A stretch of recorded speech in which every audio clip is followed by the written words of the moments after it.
गाडगीळ आणि sons limited 1832 पासून।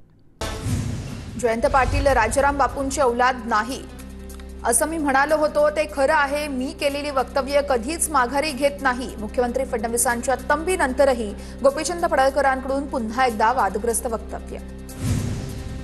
जयंत पाटलांच्या कितव्या बायकोचं मंगळसूत्र चोरलं? सांगलीतील दसरा मेळाव्याच्या कार्यक्रमात जयंत पाटलांवर टीका करताना पडळकरांची जीभ घसरली।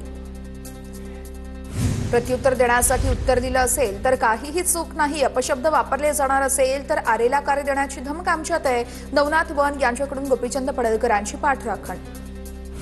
आमच्यावर रावण दहनाची वेळ आणू देऊ नका, आया बहिणींची इज्जत काढाल तर आम्हालाही रावण दहन करता येतं। गोपीचंद पडळकरांच्या वक्तव्यावर पवारांच्या राष्ट्रवादीच्या नेत्या सक्षणा सलगर यांची टीका। शिंदेंच्या सेनेचा उद्या गोरेगावात नेस्को सेंटरमध्ये दसरा मेळावा। आधी आझाद मैदानात शिवसेनेचा मेळावा होणार होता। सध्या आझाद मैदानावरील मेळाव्यासाठी आणलेलं साहित्य हटवण्याचं काम सुरू।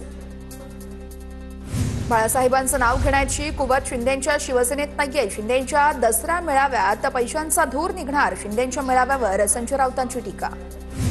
शिंदे स्वतःला बाळासाहेब ठाकरे समजू लागलेत। शिंदेंचा पक्ष मोदींची बेनामी कंपनी आहे। संजय राऊतांचा शिंदेंवर हल्लाबोल। शिंदेंच्या शिवसेनेचं दसरा मेळाव्याचं ठिकाण बदलल्यानंतर ठाकरेंकडून नवा टीझर प्रदर्शित। शिवतीर्थ साक्ष देतंय हिंदुत्वाच्या हुंकाराची, टीझरमध्ये उल्लेख। उद्धव ठाकरेंच्या उद्याच्या भाषणातून युती संदर्भात उत्तर मिळेल। राज ठाकरे आणि उद्धव ठाकरेंच्या युतीवर संजय राऊतांची प्रतिक्रिया। ठाकरेंच्या शिवसेनेचा उद्या दसरा मेळावा। शिवतीर्थावर उद्या उद्धव ठाकरेंची तोफ धडाडणार। शिवसेना भवन आणि दादर परिसरात ठाकरेंच्या सेनेकडून बॅनरबाजी। ठाकरेंच्या शिवसेनेच्या दसरा मेळाव्याची तयारी सुरू, मात्र मैदानात मोठ्या प्रमाणात पाणी आणि चिखल। उद्या शिंदेंच्या शिवसेनेचा दसरा मेळावा। शिंदेंच्या शिवसेनेकडून देखील मुंबईत जोरदार बॅनरबाजी। सोना विचारांचं देऊ घेऊ मनसोक्त, भगवे विचार आणि भगवत सरकतं बॅनरवर उल्लेख। नाशिकमध्ये राज ठाकरे आणि उद्धव ठाकरेंचा एकत्रित बॅनर। उद्या होणाऱ्या दसरा मेळाव्याच्या पार्श्वभूमीवर शहरात बॅनरबाजी। दसरा मेळाव्याला दोन्ही बंधू एकत्र एकाच व्यासपीठावर येणार का, याची सर्वांना उत्सुकता।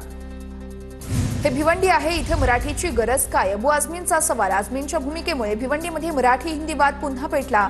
भिवंडीत मराठीत प्रतिक्रिया देण्यास अबू आझमींचा नकार। आझमींना मराठीची लाज वाटत असेल तर मनसे स्टाईलने उत्तर देऊ।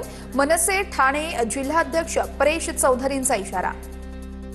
मोदी शहांनी चोर बाजार काढून माल विकायला सुरुवात केली आहे। संजय राऊतांचा शिंदेंवर हल्लाबोल। तर मराठी लोकांची घरं लुटली, त्यांनी चोर बाजाराची भाषा करू नये। भाजपच्या नवनाथ वन यांचा राऊतांवर पलटवार। जालन्यातील धनगर समाजाच्या उपोषणाचा आज 15वा दिवस। आंदोलक सकाळी 11 वाजल्यापासून आता 2 वाजेपर्यंत रास्ता रोको करणार असल्याची माहिती।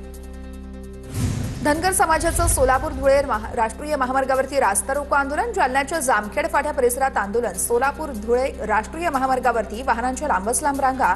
धनगर समाजाचा एसटी आरक्षणात समावेश करण्याची मागणी। धाराशिवच्या तेरमध्ये धनगर समाजाचा रास्ता रोको। रस्त्यावर मेंढ्या उभ्या करत आंदोलन। दीपक बुराडे यांच्या आंदोलनाला समर्थन देत आंदोलन। राज्यात 100% पीक पाहणी होणार। 1 ऑक्टोबर ते 31 ऑक्टोबर पर्यंत पीक पाहणी। महसूल मंत्री चंद्रशेखर बावनकुळेंचे जिल्हाधिकाऱ्यांना आदेश।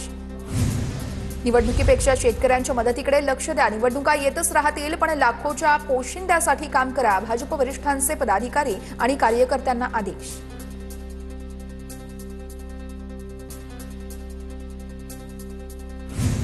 राज्यात अतिवृष्टी झालेल्या जिल्ह्यात आपत्तीग्रस्तांसाठी डीपीडीसीतून 5% अनुदान। एकूण नियोजनाच्या 5% खर्चास मान्यता।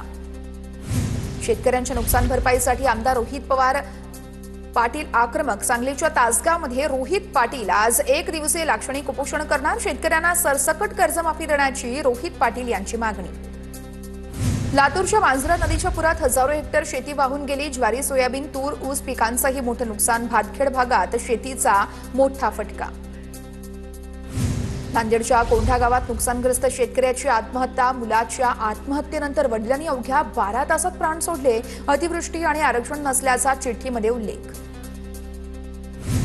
छत्रपती संभाजीनगरच्या जायकवाडी धरणातून गोदावरी नदीपात्रात मोठ्या प्रमाणामध्ये पाण्याचा विसर्ग। अंबड तालुक्यातल्या शहागड परिसरात गोदावरी नदीला पूर। नांदेडच्या विष्णुपुरी धरणाची पाणी पातळी आणखी वाढणार। बीडच्या गेवराईतील राक्षस भुवन येथील शनी मंदिर पाण्याखाली। जायकवाडी धरणातून गोदावरी नदीपात्रात पाण्याचा विसर्ग, त्यामुळे गोदावरी नदीला पूर। अनेक घरं आणि शेतीही पाण्याखाली। बीडच्या गेवराई तालुक्यातील तपे निमगाव मधील तपेश्वर मंदिरात पाणी शिरलं। जायकवाडी धरणातून गोदावरी नदीपात्रात मोठ्या प्रमाणात पाण्याचा विसर्ग होत असल्यानं नदीला पूरस्थिती।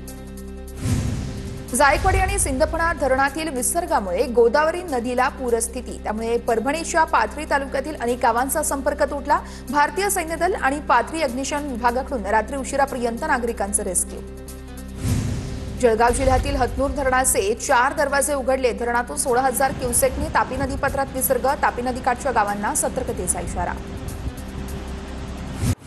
नाशिकच्या निफाड तालुक्यात मुसळधार पावसामुळे मक्याचं मोठं नुकसान। पावसाच्या विश्रांतीनंतर चौथ्या दिवशीही पाण्याचा निचरा झाला नाहीये। शेतात अजूनही पाणी साचलेलं। अतिवृष्टीमुळे छत्रपती संभाजीनगरमधील हजारो हेक्टर क्षेत्रातील पिकं जमिनीसहित वाहून गेली। हातातोंडाशी आलेला घास निसर्गानं हिरावून घेतल्यानं शेतकरी हवालदिल। प्रति हेक्टर 50,000 रुपयांची आर्थिक मदत द्यावी, शेतकऱ्यांची मागणी। पावसामुळे भोकरदन तालुक्यात 62,000 हेक्टर क्षेत्रावरील पिकांना फटका। मका, सोयाबीन, कापूस आणि मिरची पिकांचं नुकसान। प्रशासनाने तात्काळ आर्थिक मदत द्यावी, शेतकऱ्यांची मागणी। एकीकडे पावसाने धुमाकूळ घातल्यामुळे पिकांचं प्रचंड नुकसान, तर दुसरीकडे साठवून ठेवलेला कांदा सडू लागल्यानं शेतकऱ्यांचं मोठं नुकसान। तर कांद्याला प्रति किलो 2 ते 7 रुपये असा कवडीमोल भाव मिळत असल्यानं नाशिकमधील शेतकरी तिहेरी संकटात। धाराशिवच्या भूममधील अंजुन सोंडा या गावामध्ये अतिवृष्टीमुळे कोबीचं पूर्ण पीक हे नष्ट झालंय। शेतकऱ्याला त्यामुळे मोठा आर्थिक फटका। पंचनामा करून नुकसान भरपाई द्यावी, शेतकऱ्याची मागणी। परभणीच्या जिल्हाधिकाऱ्यांकडून गोदावरी नदीकाठच्या पूरग्रस्त भागाची पाहणी। पूरग्रस्त भागाची पाहणी करताना जिल्हाधिकाऱ्यांचा विद्यार्थ्यांशी संवाद। भंडाऱ्यात 9 वर्षाची मुलगी आणि 75 वर्षाच्या व्यक्तीसह 12 जलतरणपटूंनी नदीत पोहत पार केला 5 किलोमीटरचा प्रवास। भंडाऱ्याच्या वैनगंगा नदीत जलवारीचं आयोजन करण्यात आलं होतं। बुलढाण्यातील खडकपूर्णा नदीला आलेल्या पुरात जड वाहतुकीसाठी बांधण्यात आलेला राहेरी जवळील पुलाचा दोन्ही बाजूचा भराव वाहून गेला। त्यामुळे नागपूर ते पुणे राष्ट्रीय महामार्गावरील दोन्ही बाजूंची वाहतूक विस्कळीत। बीड तालुक्यातील कपिलधार वाडी या ठिकाणी 4 ते 5 घरांना तडे। अनेक ठिकाणी रस्ता खचला। काही ठिकाणी भूस्खलनाची ही भीती। जिल्हाधिकारी गावाला भेट देण्याची शक्यता। मंत्री हसन मुश्रीफांकडून पूरग्रस्तांना मदत। पूरग्रस्तांना किराणा साहित्य आणि जीवनावश्यक वस्तूंची मदत। कोल्हापूरला पूर येतो, पुराची भीषणता आम्हाला माहिती आहे, मुश्रीफ यांची प्रतिक्रिया। पूना गाडगीळ आणि सन्स लिमिटेड 1832 पासून